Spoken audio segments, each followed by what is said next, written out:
வணக்கம் நண்பர்களே, எல்லாரும் எப்படி இருக்கீங்க? நல்லா இருக்கீங்களா? இன்னைக்கு நான் எங்க இருக்கேன் அப்படின்னு பார்த்தீங்கன்னா, திருவனந்தபுரத்தில் அமைந்துள்ள குதிரமல்லிகா அப்படின்ற ஒரு மிகப்பெரிய பழமை வாய்ந்த ஒரு மியூசியத்துல தான் இருக்கேன்.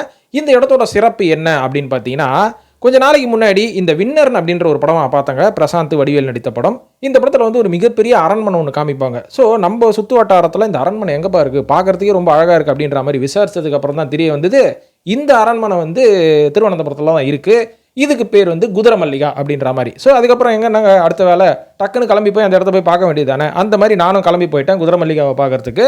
சரி, இந்த இடத்துக்கு குதிரமல்லிகா அப்படின்ற பேர் ஏன் வந்தது அப்படின்னு கேட்டிங்கன்னா, இந்த இடத்தோட ரூஃப் இருக்குது பார்த்தீங்களா, இந்த ரூஃபை தாங்கி பிடிக்கக்கூடிய அளவுக்கு கிட்டத்தட்ட 122 குதிரைகள் மாதிரி வடிவத்தில் செஞ்ச பில்லர்ஸை வச்சு அந்த ரூஃபை சப்போர்ட் பண்ணுற வடிவமைப்பு பண்ணனால தான் இந்த இடத்துக்கு குதிரமல்லிகா அப்படின்ற மாதிரி பேர் வந்துதான்ப்பா. இது மட்டும் இல்லாமல் இந்த ரூஃபை ரொம்ப அழகாக மரத்தாலேயே, அந்த கேரளா அப்படின்னு நீங்கள் எடுத்துக்கிட்டீங்கன்னு வைங்களேன், மரத்தால் ஆன அந்த ரூஃபு, அந்த பில்லர் அதெல்லாம் அதில் தானே செய்வாங்க. அந்த மாதிரி ரொம்ப அழகாக செஞ்சுருந்தாங்க இந்த இடத்துல. ஆனால் என்னால் முடிஞ்சது இந்த வீடியோவில் அவுட்டர் லேயர் மட்டும்தாங்க எடுக்க முடிஞ்சது. ஏன்னா உள்ளே போய் நம்ம ஏதாவது எடுக்கணும், உள்ளே வந்து ஏகப்பட்ட பழங்கால விஷயங்கள்லாம் இருக்குது. அதெல்லாம் எடுக்கணும்னா தனியாக நீங்கள் ஒரு பெரிய டிக்கெட்டே வாங்கணும், பெரிய அமௌண்ட் கொடுத்து அப்படின்ற மாதிரி சொன்னாங்களா. நம்மளுக்கு அந்த அளவுக்கு எதுக்குங்க ரிக்குவயர்மெண்ட் பெருசாக இல்லை. அதனால் வெளில இருக்கிறதெல்லாம் எடுத்துகிட்டு உள்ளே என்ன மேட்ரு இருக்குது அப்படின்ற விஷயத்தை நான் பார்த்ததை உங்களுக்கு இந்த வீடியோவில் நான் ஷேர் பண்ணுறேனே. அதாவது இந்த அரண்மனை எங்கே இருக்குது அப்படின்னு பார்த்தீங்கன்னா, திருவனந்தபுரத்தில் ரொம்பவே ஃபேமஸான பத்மநாத சுவாமிகள் கோயில் இருக்குது பார்த்தீங்களா. அந்த கோயிலிருந்து ஜஸ்ட் ஒரு 500 மீட்டர்லேயே இந்த இடத்த நீங்கள் போய் அடைஞ்சிடலாங்க. இந்த மியூசியத்தை போய் பார்த்துடலாம். ஸோ இது வந்து 1846 வருஷம் சுவாதி திருநாள் அப்படின்ற ஒரு ஃபெஸ்டிவல் அன்றைக்கி இதை க்ளோஸ் பண்ணிட்டாங்க. அதுக்கப்புறம் பார்த்தீங்கன்னா ஒரு நூற்றாண்டாக இந்த இடத்த ஓப்பனே பண்ணலையா. ஆனாலும் இந்த இடத்த மெயின்டைன் பண்ணிட்டு வர அந்த டிராவன்கோர் ஃபேமிலி அவங்களோட கண்ட்ரோலில் தான் இருக்குது. இவங்க அட்லீஸ்ட் நம்ம டூரிஸ்ட் ஸ்பாட்டாக இதை ஆக்கினாதான் நம்மளோட பெருமை அருமை எல்லாமே தெரிய வரும் நாளைக்கு பின்னால் வர சந்ததிகளுக்கு அப்படின்ற மாதிரி இது ஒரு டூரிஸ்ட் ஸ்பாட்டா இப்போ மாற்றி வச்சிருக்காங்க. இது மட்டும் இல்லாமல் இந்த இடத்துல கிட்டத்தட்ட 80 ரூம்ஸ் இருக்குங்க. அதாவது இந்த இடத்துல வாழ்ந்திருக்காருப்பா அந்த ராஜா. சந்திரமுகி படத்தில் வர மாதிரி சொல்லுவாங்க பார்த்தீங்களா, வாழ்ந்திருக்காரு அந்த மனுஷன், அந்த ராஜா. ஸோ கிட்டத்தட்ட 80 ரூம்கள் கொண்ட இவ்வளவு பெரிய இந்த மியூசியம் சொல்ல முடியாது, அவர் வாழ்ந்த அரண்மனைங்க, பேலஸ்ன்னு சொல்லலாம். கிட்டத்தட்ட 80 ரூமில் பார்வையாளர்களுக்குன்னு வெறும் 20 ரூம் தான் இவங்க ஒதுக்கி இருக்கிறாங்க. அது மட்டும் இல்லாமல் மீதி இருக்கிற எல்லா இடமும் வந்து அவங்களோட குடும்பத்தாரோட சொத்து அப்படின்றனால க்ளோஸ் பண்ணியே வச்சிருக்கிறாங்களாம்.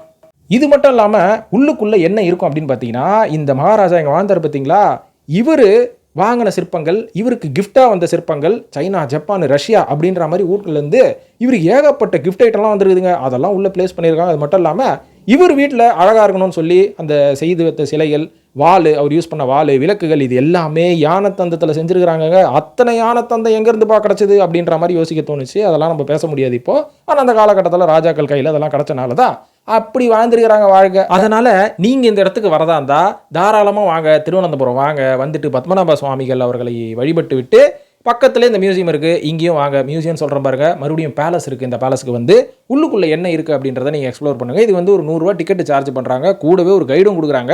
இந்த கைடு உங்கள் கூடவே வந்து நீங்கள் 100 ரூபா கொடுத்து டிக்கெட் வாங்கியிருந்தாலும் ஒன்றுத்தையும் உள்ளே இருக்கிற எல்லா விஷயத்தையும் எக்ஸ்பிளைன் பண்ணுறாங்க. கேட்கும் போது அப்படியே புல்லறியுதுங்க, இந்த மாதிரிலாம் ராஜாக்கள் வாழ்ந்தாங்களான்னு. அதனால் கண்டிப்பாக இந்த இடம் வந்து மிஸ் பண்ணக்கூடாத ஒரு இடம். அது மட்டும் இல்லாமல் வருஷத்தில் ஒரு தடவை ஜனவரி 6ஆம் தேதியிலிருந்து 12ஆம் தேதி வரைக்கும் சுவாதி திருநாள் அப்படின்ற ஒரு மிகப்பெரிய ஒரு மியூசிக்கல் ஃபெஸ்டிவல் இங்கே நடக்குமா. ஸோ அதை வந்து நீங்கள் கண்டு மகிழுங்கள். அது மட்டும் இல்லாமல் ஏற்கனவே நான் சொன்ன மாதிரி இந்த படம் பாருங்க, இந்த பேலஸ் வின்னர் போன்ற படங்கள், அதுக்கப்புறம் ஒரு சில ஹிந்தி படங்கள், ஏகப்பட்ட மலையாள படங்களில் இந்த பேலஸ் வந்து வந்திருக்கிறதா சொல்லப்படுது. அது மட்டும் இல்லாமல் ஒரு ஃபேமஸான டிவி ஷோவான த பிக் பேங் தியரி அப்படின்ற ஒரு டிவி ஷோலையும் வந்திருக்குது. ஸோ அந்த மாதிரி இது ஒரு ரொம்ப ஃபேமஸான இடம். ஆனால் பல பேர் இதை பார்க்கும்போது எங்கே இருக்குன்னு தெரியாது இல்லைங்களா. இப்போ நான் சொல்லிவிட்டேன். அதனால் இந்த பேலஸை பார்க்கறதுக்காக டைம் ஒதுக்கி போய் பாருங்கள். நம்மளோட அடுத்த வீடியோவில் இன்னும் இன்ட்ரெஸ்டிங்கான நிறைய விஷயங்களை பற்றி நான் போட போகிறேன். ஸோ அதை பார்க்கறதுக்கு நீங்கள் செய்ய வேண்டியதெல்லாம் ஒன்று தான் நண்பர்களே. நம்ம சேனலை சப்ஸ்கிரைப் பண்ணிவிட்டு ரெகுலராக ஃபாலோ பண்ணுங்கள் நண்பர்களே. நன்றி, வணக்கம். அடுத்த வீடியோவில் சந்திப்போமா.